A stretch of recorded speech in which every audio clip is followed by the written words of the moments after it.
Well, after his experience with the Pittsburgh Steelers, quarterback Michael Vick told me this offseason that he wanted to train like he hadn't before as a veteran quarterback to see if he could catch on with another team. And he said if it didn't happen, I would definitely hang it up.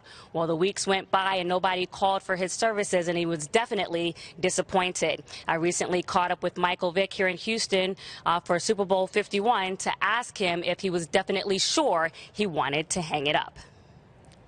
So, Michael, before the season started, you told me that you'd be willing to wait for the entire year to open up for a quarterback job. Right. And if it didn't happen, you'd be done after that. In this moment right now, are you willing to say that you have officially retired?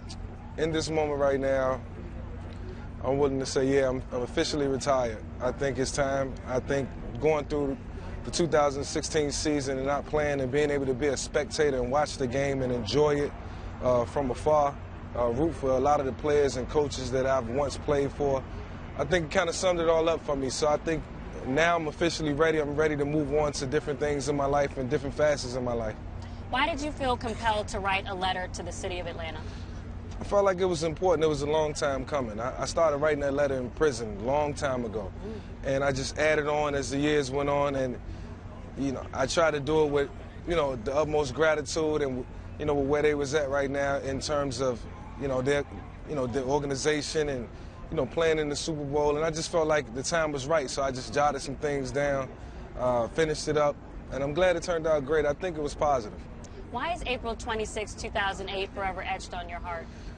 A lot of things happened that day that I had no control over. Even though I wanted to have control over so many things that I wanted to return as a Falcon, to come home and see my grandmother once again before she passed away, it just wasn't possible. And, I never forget the timeline of events that happened and occurred throughout the course of that day. But Matt Ryan coming. Matt Ryan getting signed, and all things that turned out for the greater good, as I look at them 10 years from now, 10 years later. But it's just a day I'll never forget. It meant a lot to me, but I'm glad I was able to get through some of those moments because of the people who was around me.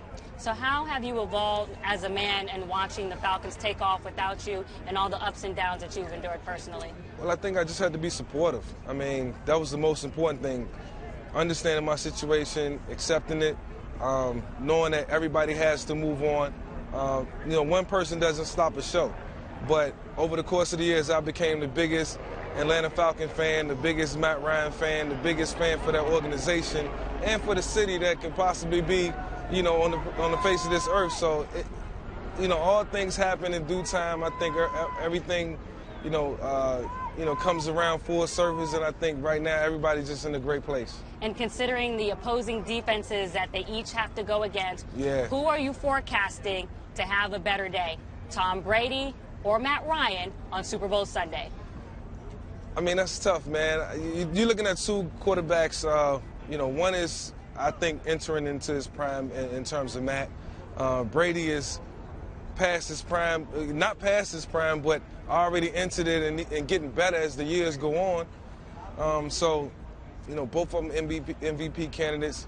I don't know who's going to have the better day. Make a pick.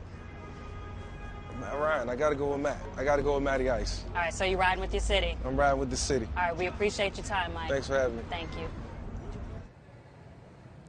And, of course, he is going with the Falcons. So after hosting his official retirement party here in Houston and soaking up the Super Bowl atmosphere, what is Michael Vick considering doing in the next phase of his career?